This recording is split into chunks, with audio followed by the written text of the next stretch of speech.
हाँ भाई सही, आपको तलाश तो 3 बार आपके पीछे ही थे। आपको देख ही नहीं सका, कहाँ ऐसी जगह बैठे हुए थे यार। हम आपके जस्ट गाड़ी में बैठा तो मैं पूछा गुड्डू मिश्रा का नाम लिया या नहीं, नहीं। सामने देखी था।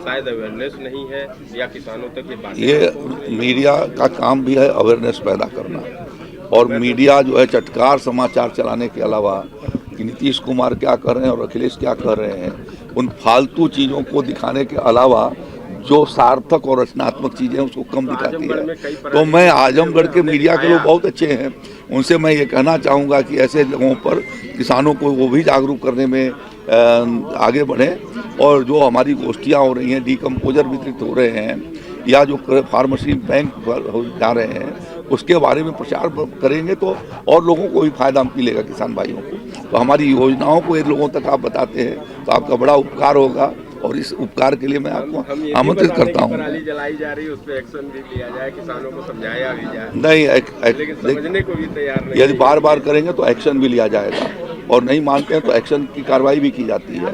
उन्हें समझाने के प्रयास किए जा रहे हैं। एक्शन आखिरी अस्त्र होता है। किसान को ये समझना चाहिए कि उससे 2 नुकसान हो रहा है।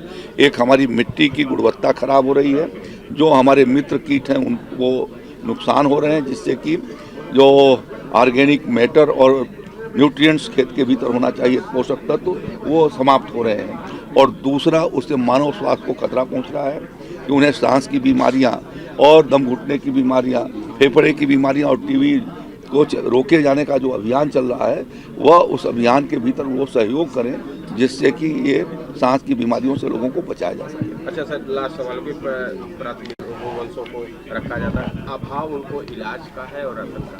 अगर आप देखिए, इसी की जानकारी करते हैं तो देख लें सर कि इतनी ज़्यादा योगी जी की सरकार सभी जनपदों में इसके लिए पशु मेले का आयोजन भी करती है, और पशुपालक किसान भाइयों को निःशुल्क दवाओं का भी प्रबंध करती है।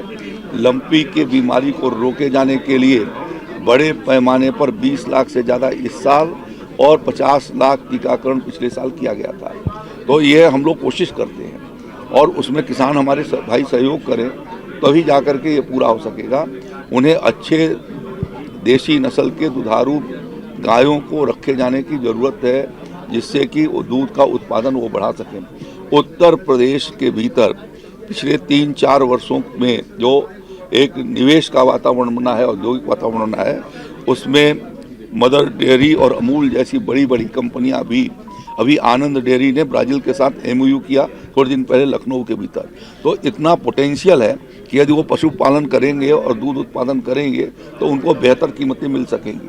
तो उस दृष्टि से वो अपने पशुओं का उपयोग शुरू करें और उनका पालन करें, यह मैं उनसे निवेदन करना चाहता हूँ। कृषि मेले के माध्यम से किसान भाइयों को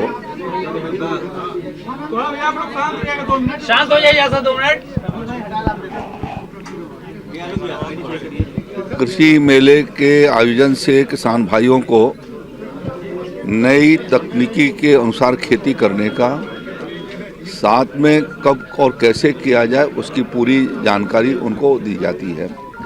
इसी के साथ साथ कृषि विभाग की विभिन्न योजनाएं जो चलती हैं, उसका किसान भाइयों के बीच में जानकारी होने से उसका वो लाभ उठा पाते हैं।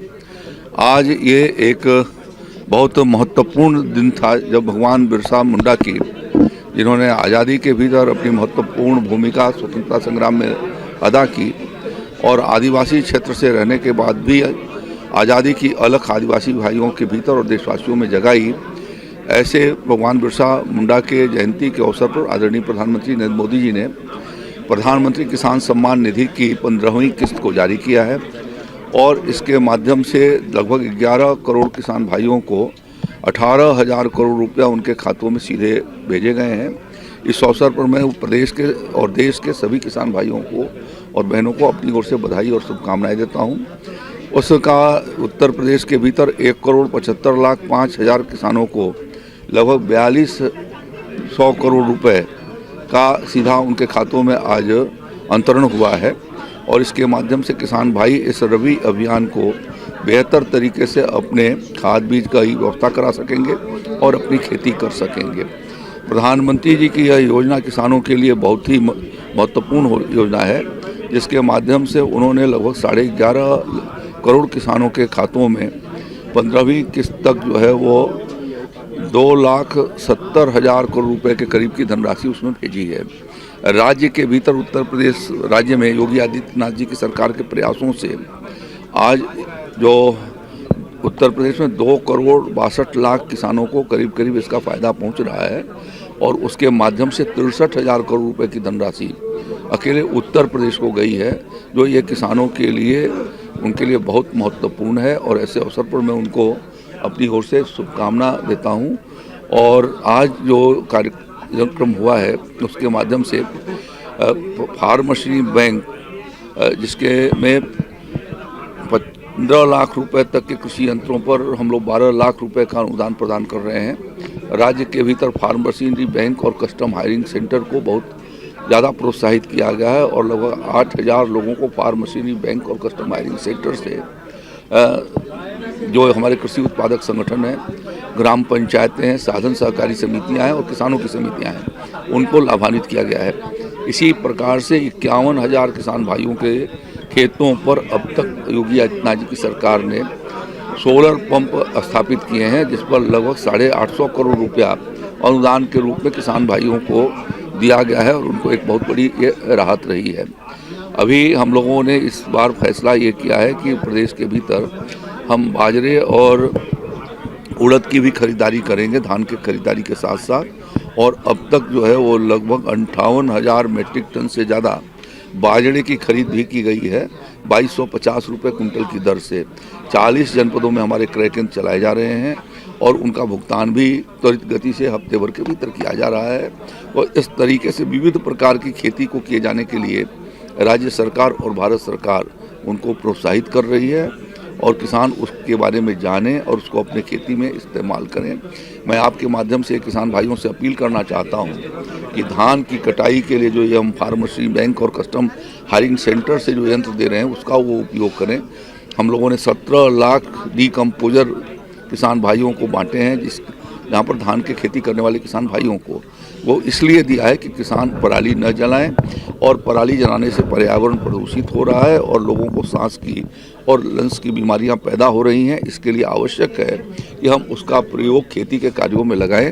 राज्य सरकार ने योगी आदित्यनाथ जी की पहल पर, हमारे मुख्यमंत्री जी के पहल पर हम लोगों ने, इंडियन ऑयल ने गोरखपुर में बायो कंप्रेस्ड गैस की यूनिट लगाई है और HPC ने बदायूं के भीतर दातागंज में लगाई है और जिसमें पराली की खरीदी की जा रही है।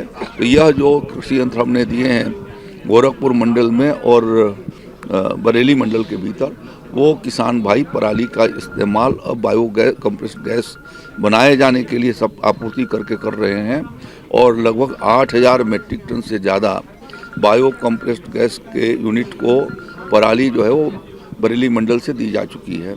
और इसी तरीके से गोरखपुर में 2,500 मेट्रिक टन के करीब पराली पहुंचाई गई है और अब पराली के माध्यम से भी किसान जो है आमदनी कर सकेगा। मैं उनसे ये कहना चाहूँगा कि खेती के लिए पशुपालन भी बहुत ज़रूरी है और इसलिए किसान भाई गौ पालन और पशुपालन करें और उनके गोबर और मूत्र का खेती के लिए इस्तेमाल करें, जिससे रासायनिक खादों का उपयोग कम हो और एक पौष्टिक उत्पादन हम बेहतर कर सकें, जिससे लोगों के जो स्वास्थ्य को नुकसान पहुंच रहा है उससे बचाया जा सके। तो मैं उनसे ये सारी चर्चा ये 2 दिन के कृषि मेले में होगी। हमारे वैज्ञानिक अपने पक्ष को उनके बीच में रखेंगे। कृषि विभाग के अधिकारी जो हमारी नीतियां हैं कि हम इस रबी अभियान के भीतर 50% अनुदान पर उनको बीज सुलभ करा रहे हैं और राज्य के भीतर लगभग 8 लाख कुंटल से ज़्यादा हम ये बीज 50% अनुदान पर उपलब्ध कराते हैं। कुछ योजनाओं में 90% पर भी उपलब्ध कराते हैं और दलहन और तिलहन की खेती पर विशेष हमने बल दिया है। राज्य के भीतर लगभग 4 लाख मिनी किट दलहन के निःशुल्क किसान भाइयों को उपलब्ध कराएंगे गए हैं और 6 लाख से अधिक 6.5 लाख मिनी किट जो है वो तिलहन के उपलब्ध कराए गए हैं, जिससे कि तिलहन और दलहन में उत्तर प्रदेश आत्मनिर्भर हो सके। और इस पर लगभग हम लोगों ने 40,000 कुंटल के करीब जो है वो निःशुल्क बीज जो है किसानों में वितरित किया है। तो इसकी वजह से राज्य के भीतर तिलहन और दलहन की खेती का विस्तार होगा और तिलहन और दलहन की खेती में हमारा उत्तर प्रदेश आत्मनिर्भर बन सकेगा। जो प्रधानमंत्री मोदी जी ने अमृत महोत्सव काल में देश को स्वावलंबी और आत्मनिर्भर बनाए जाने का संकल्प किया है, उसमें उत्तर प्रदेश की योगी आदित्यनाथ जी के सरकार के प्रयासों से यह संभव हो सकेगा। उस दृष्टि से हम लोगों ने एक रणनीति बना करके उसके प्रयास शुरू किए हैं। सर, 2